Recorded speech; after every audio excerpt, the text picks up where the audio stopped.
ሰላም መሐመድ ዕሉ ክብራንን እዚ ፕራይም ትግርኛ እዩ ንሐዚን አኹም ክበጽሑ ይግባእ ዝበልናዮ መግዳሲ ምዕባልታት ቀሪብና ኣለና ሓድሽ ተኸታተልትና ቻናልና ሰብስክራይብ በመግባር ክትከታተሉና ንዕድም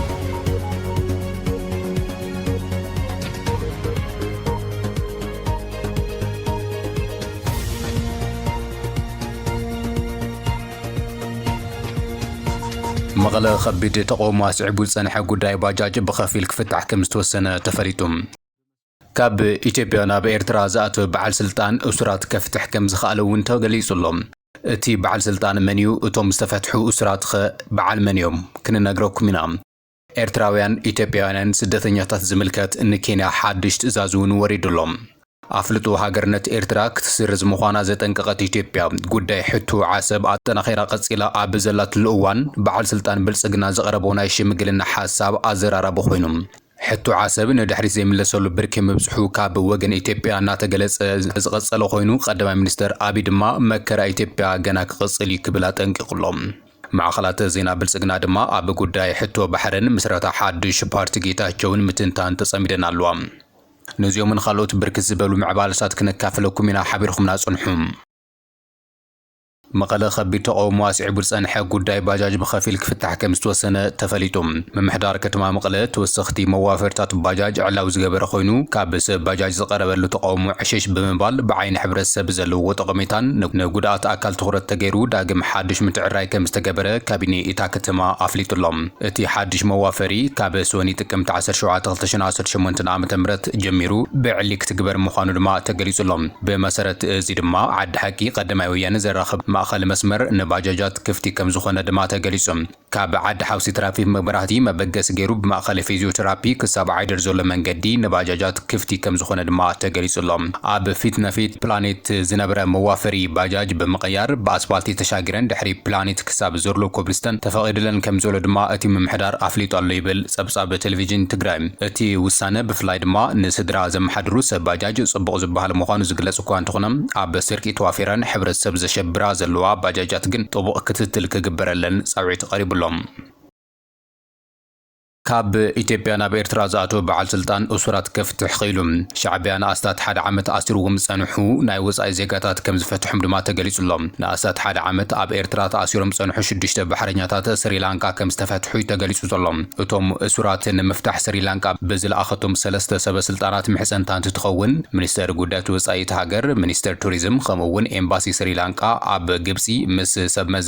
ሰብ መዚ ኤርትራ ድሕሪ ዝገበርዎ ዘተን ምርዳእን እቶም 6 ባሕረኛታት ስሪላንካ ከም ዝተፈትሑ ክፍለጥ ተኻኢሎም እቶም እስራት ንምፍታሕ ካብ ኢትዮጵያ ናብ ኤርትራ ዝተለኣኸ በዓል ስልጣን እቲ ሃገር ኣቢላያ ነቶም ባሕረኛታት ንምፍታሕ ጻዕርታት እትካየድ ጸኒሖም እዞም ባሕረኛታት ብ7 ሕዳር 2024 ምስተን ናብ ኢትዮጵያ መሳርሒ ኩናት ጽዒነን ግን ድማ ብሓይሊ ባሕሪ ኤርትራ ኣብ ዝተተሓዛ 3 መራኸብ ዝነበሩ ከም ዝኾኑ ድማ ተገሊጹ ኣምባሳደር ስሪላንካ ኣብ ካይሮ ናብ ኤርትራ ዘእትዎ ቪዛ ተኸልዩ ከም ዝነበረ ዝፍለጥ እዩ ድሒሩ ብሰበስልጣናት ኤርትራ ስለ ዝተፈቐደሉ ብረቡዕ ናብቲ ሃገር ከም ዝኣተወ ቢቢሲ ኣረጋጊ ክብል ገሊጹሎም እቲ ኣምባሳደር ናብ ኤርትራ ምስ ኣተወ ካብ ኢትዮጵያ ምስ ዝተለኣኸ በዓል ስልጣን ብረቡዕን ሓሙስን ምስ ዝምልከቶም ኣካላት ኤርትራ ብምዝታይ ነቶም 6 ባሕረኛታት ስሪላንካ ናብ ሃገሮም ዝምለሱሉ መንገዲ ከም ዘመቻቸወ ሚኒስተር ጉዳያት ወጻኢ ስሪላንካ ኣብ ዘውፅኦ ሓበሬታ ኣመላኺቱሎም እተን ኣብ ዝሓለፈ ሕዳር 2024 ብሓይሊ ባሕሪ ኤርትራ ዝተሓጸ 6 መራኸብ ባንዴራ ኣዘርባይጃን ዝሰቐላ ሲኤምኤስ ጃህላቫን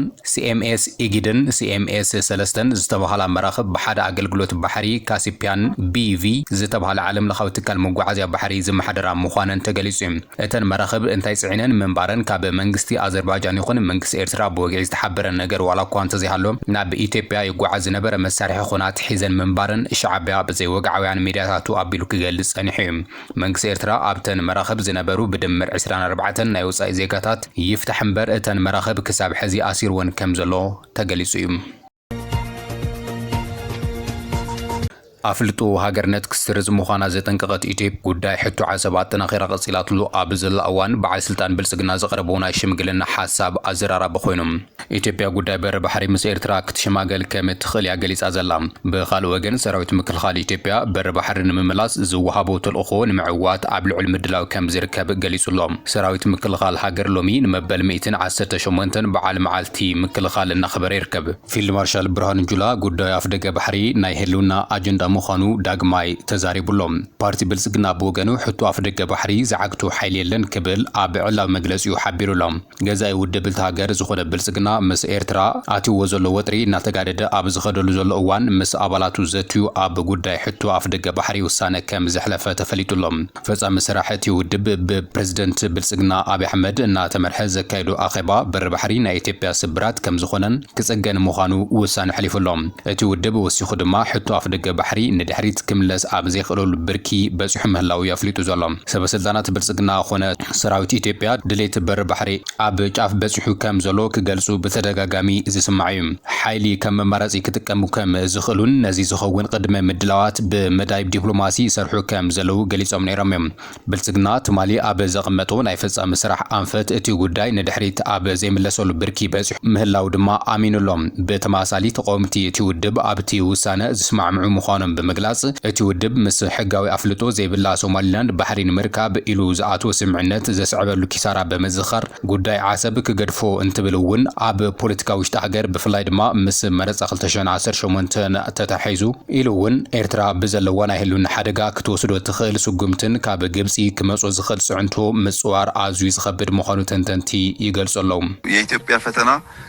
ከነገ ወዲያ በኋላ እየጨመረ ነው የሚሄደው እዚ ከምዚ ኢሉ እናሃለወ ላዕለዎት ሰበስልጣናት ብልጽግና ምስ ኤርትራ ሽምግልና ክግበር እዮም ጻውዒት ገይሮም ዘሎም ኣብ ቤት ምክሪ ተወከልቲ ህዝቢ ሓላፊ ግዳማዊ ርክባት ድሕነትን ዝኾነ ዲና ሙፍቲ መንግስቲ ኢትዮጵያ ምስ ኤርትራ ክሸማገል ጻውዒት ገይሩሎም ብልጽግና ምስ ኤርትራ ዝኣተው ናይ ቃላት ውርወራ ስዒቡ ብብርኪ ዓለም ኣዘራራቢ ኮይኑ ስጋታት እንሓየለ ኣብ ዝኸደሉ ዘሎ እዋን ኣምባሳደር ዲና ሙፍቲ ኣብ ኢኮኖሚ እቲ ሃገር ዝረኣዩ ዘለዉ ዘይመረጋዓት ብምጥቃስ ምስ ኤርትራ ኩናት ንምግጣም ድሌት ከም ዘይብሉ ይገልጹ ዘሎም ሕቶ በሪ ባሕሪ ንምርካብ ዝግበር ጻዕሪ ብዲፕሎማስያውን ሰላማውን መንገዲ ክፍታሕ ከም ዝጽዕር እውን እቲ ኣምባሳደር ገሊጾም እቲ ኣብ እዋን ኩናት ትግራይ ጋዜጠኛታት ኣኪቡ ሰራዊት ሻዕብያ ናብ ትግራይ ኣይኣትወን ዝኾነ ዓይነት ናይ ወጻኢ ሓይሊ ኣብ ትግራይ ኣትዩ ግፍዒ ኣይፈጸመን ብዝብል ቅጥፈት ካብ ዝፍለጡ ሹም ብልጽግና ሓደ ዝኾነ ዲና ሙፍቲ ኢትዮጵያ ብዘይ ፍትሓዊ መንገዲ ዓሰብ ስኢናያ ብዝብል ጽኑዕ ቁዋም እውን ይፍለጥ እዩ እቲ ኣምባሳደር ኣብ ዝሃቦ ቃለ መሕተት ኢትዮጵያ ዓሰብ ክትረክብ ሕጊ ከም ዝድግፋ ድማ ገሊጹ በብርኪ ዓለም ለኸ ሕጊ መእተው በሪ ባሕሪ ዘይብለን ሃገራት ሕቶን ተቐባልነት ዝረኽበሉ መስርሕ ከም ዘሎን እዚ ድማ ሂብኻ ብምቕባል ምዃኑ እዩ ሓቢሩ ዘሎ ንሕና ሓቢርና ንዕበይና ዝበልና ኣብ ልዕሊ ጎረቤት ሃገራት ዝኾነ ዓይነት ጽዕንቶ ናይ ምግባር ድሌት የብልናን ኢትዮጵያ እውን በተደጋጋሚ ነዚ ትገልጽ እያ ጸኒሓ ብምባል ንሕና ኣብዚ ሕዚ እዋን ናብ ኩናት ንኣትወሉ ምኽንያት የለን ክብል ገሊጹ ይኹን እምበር ዓሰብ ብዘይ ሕጋዊ መንገዲ ካብ ኢትዮጵያ ተወሲዱ እዩ ዝብሉ ላዕለዎት ሰበስልጣናት ኢትዮጵያን ጀነራላት ኣብይን ዓሰብ ዳግማይ ናብ ኢትዮጵያ ክምለስ ኣለዎ ብምባል በተደጋጋሚ ክዛረቡ ይስማዕ እዩ ካብዚ ሓሊፉ እውን ኤርትራ ተዋሂቡ ዝነበረ ናይ ሃገርነት ኣፍልጦ ዳግማይ ክሕሰበሉ ምዃኑ ብምግላጽ ውጥጥ ክልቲአን ሃገራት ናብ ውድብ ሕብራት ሃገራት እውን ኣብጽሖም ጸኒሖም እዮም ማዕኸላት ዜና ዓለም ኣብ መንጎ ክልቲኦም መንግስታት ዘይተርፍ ኩናት ከም ዘሎ ኣብ ምጽብጻብ ተጸሚዶም ኣለዉ Ethiopia and Eritrea return to war. Just 6 years after Ethiopian Prime Minister Abiy Ahmed received the Nobel Prize for brokering peace with Asmara, the two now stand poised for conflict again. So can they be pulled back from the brink, or is another war imminent? But this friendship he built has now fallen apart. Looking back, this historic handshake seems more like a glitch. ቀዳማይ ሚኒስትር አብይ ኣብ ልዑል ናይ ኩናት ምድላዋት ከም ዘሎ ዝግለጽ ኮይኑ ይኹን እምበር ክገብሮ ዝሓስቦ ነገር ብተቃራኒ ብምዝራብ ናይ ምትላል ባህሪ ከም ዘለዎ ከም ዝጥቀም ተዓዘብቲ ይገልጹም ትግራይ ንምውራር ኣብ ምድላው ኣብ ዝነበረሉ እዋን ትግራይ ንምውጋእ ዝኾነ ዓይነት ድሌት ከም ዘይብሉ ተዛሪቡ ምንባሩ ዘዘኻኸሩ ወገናት እቲ ሕዚ ብሰበስልጣናቱ ዘቃልሖ ዘሎ ናይ ምሽምጋል ምስ ኤርትራ ናይ ምሽምጋል ምሕጸንታ ዘጠራጥር ክብሉ ይገልጹ ኣሎም ይኹን እምበር ምስ ህወሓት ኣብ ዘይምቅድዳው ዘሎ አብይ ንትግራይ ስጉምቲ ክወስድ ከም ዝኽእል ዘጠንቅቁ ዘሎ አካላት ህወሓት ምስ ሻዕብያ ዝገብሮ ዘሎ ጽምዶ ዝብል ዘረባ ደው ከብሎ ከም ዝግባኦም ዝምዕዱ ዘሎም ናይ ህልውና ሓደጋ ገጢምዎ ዘሎ ሻዕብያ ዳግማይ ምስ ብልጽግና ኮይኑ ትግራይ ዘየጥቅዕሉ ምኽንያት እየለን ክብል እውን ይዛረቡሎም አብይ ትግራይ ከይተቆጻጸረ ናብ ዓሰብ ዝገብሮ ወፍሪ ኣይዋጾን ዝብሉ ተንተንቲ ኣብ ትግራይ ዘሎ ምሕደራ ብምቁጻር ኢሉ እውን ህወሓት ብምእላይ ናብ ትግራይ ምስ ኣተወ ትግራይ ሓደጋ ዘይትኾነሉ ኩነታት ምስ ተፈጠረ ግን ንኤርትራ ክወርር ይኽእል ክብል እውን ተዓዘብቲ ይገልጹ ብወገን ማዕኸላት ዜና ብልጽግና ድማ መመስራቱ ውድብ ስምረት ጉዳይ ሕቶ ባሕርን በምትሓዝ ኣብ ምትንታን ተጸሚደን ኣለዋ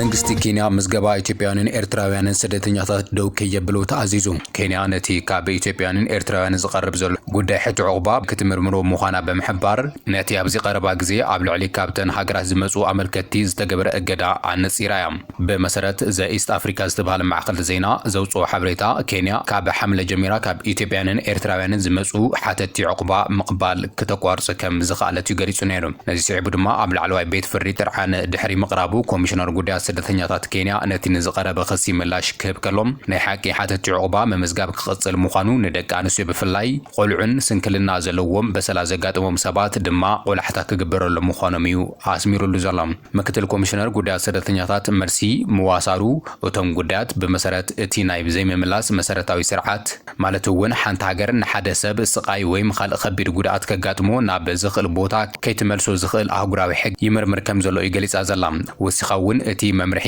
ብ31 ሓምለ ካብ ዝወጸሉ እዋናት ሒዙ ካብ ክልተን ሃገራት ልዕሊ 100 ሕቶ ኣመልከቲ ዕቁባ ከም ዝጸደቀ ጠቂሳ ነቲ ቅድም ክብል ወጽኡ ጸንሐ መምርሒ ድማ ከም ናይ ሪፊውጃል ሌጋል ኔትወርክ ሃገራዊ ኮሚሽን ሰብኣዊ መሰላት ኬንያ ኮንሶርቲየም ስደተኛታት ኬንያ ኪቲኦርቻ ሰሪዓ ከምኡውን ሳንከንቸዋሪ ፋውንዴሽን ዝኣመሰሉ ብዙሓት ዘይመንግስታዊ ትካላት እቲ መምርሒ ንመሰላት ስደተኛታት ሓተቲ ዕቁባ ከም ዝገስ ብምግላጽ ክቃወምኦ ጸኒሐን እየን እቶም ተማጎቲ ከም ዝገልጽዎ እቲ መምርሒ ወይ ድማ እገዳ መሰላትን መሰረታዊ ነጽነታትን ናይቶም ኣብ ኬንያ ዝነበሩ ኢትዮጵያውያንን ኤርትራውያንን ስደተኛታት ሓተቲ ዕቁባ ምጥሓስ ክብሉ ገሊጾም እዮም ብዘይካዚ እቲ እገዳ ንኹነታቶም ብዘይሕጋዊ መንገዲ ንምጥያሽ ዘለዎም ክእለትን ኣብ ትሕቲ ሕገ መንግስቲ ሕጊ ስደተኛታትን 2021 ከምኡውን ኣህጉራዊ ሕጊ ውሕስነት ዝወሃብ መሰላት ናይ ምርካብ ተኽእሎ ከም ዘዳኸም ይገልጽ እዩ ኣስዒቡ ምዝገባ ስደተኛታት ሓተቲ ዕቁባ ደው ንምባል ዘኽእል ሓፈሻዊ ምልከታ ምውፃእ ኣብ ትሕቲ ሕጊ ኬንያ ቅያዲ ኣህጉራዊ ሰነዳትን ነቲ መሰረታዊ ስርዓት ዘይምምላስ ቀጥታውን ቀጻለን ምጥሓስ ክኸውን ይክብሉ ገሊጾም እዮም እታ ኮሚሽነር ግን እቲ መምርሒ ኬንያ ዝፈረመትሉ ኣህጉራዊ ውዕላትን ፕሮቶኮልን ዓለም ለኻዊ ዞባውን መትከላትን ዝስማዕማዕ ምዃኑ ትገልጽ ይኹን እምበር እተን ዘይመንግስታውያን ትካላት እቲ መምርሒ ሕጋዊ መሰረት ዘይብሉን ብኣጉል እምነት ዝተዋሃበን ምዃኑ እየን ዝምጉታ ካብ ሽዑ ንነጀው ነቲ ላዕለዋይ ቤት ፍርዲ መንግስቲ ካብዘን ሃገራት ዝመጹ ሓተቲ ዕቁባ መምዝጋብ ደው ከየብሎም ዝኽልኽል ትእዛዝ ኣውፅዮሎም ኬንያ ሓንቲ ካብተን ብዙሓት ኤርትራውያንን ኢትዮጵያውያን ስደተኛታት ሕቶ ዕቁቦም ዘቐርቡለን ናብ ሃገራት ምዕራብ ዝሰግሩለን ብምዃና እቲ ተመሓላሊፉ ዝነበረ ውሳነ ነዞም ስደተኛታት ኣሸቓል ኮይኑ ጸኒሖም እቲ ኣብ ትሕቲ ቤት ጽሕፈት ፕሬዝደንት ብኮሚሽነር ጉዳያት ስደተኛታት ምዋሳሩ ሙሮቺ ዝተፈሪሙ ዕላው ዝኾነ ደብዳቤ ሓተቲ ዕቁባ ዜጋታት ኢትዮጵያን ኤርትራያን ንግዚኡ ከም ስደተኛታት ምዝጋብ ምቕባል ጠጠው ኣቢልና ከም ዘለና ነፍልጥ ዝብል ነይሩ ስደተኛታት ናብ ኬንያ ክውሕዙ ካብ ዘገደደ ምኽንያት እታ ንዓመታት ዕዳዋ ዘርጊሓ ኣሽሓ ስደተኛታት ክትቕበል ጸንሐት ዩጋንዳ ካብ ዝሓለፈ ጥሪ ጀሚራ ሓደሽቲ ስደተኛታት ምቕባል ደው ስለ ዘበለትን ኣብ መንጎ ኢትዮጵያን ኤርትራን ዘሎ ወጥርን ዝደረኾ ምዃኑ ክግለጽ ጸኒሑ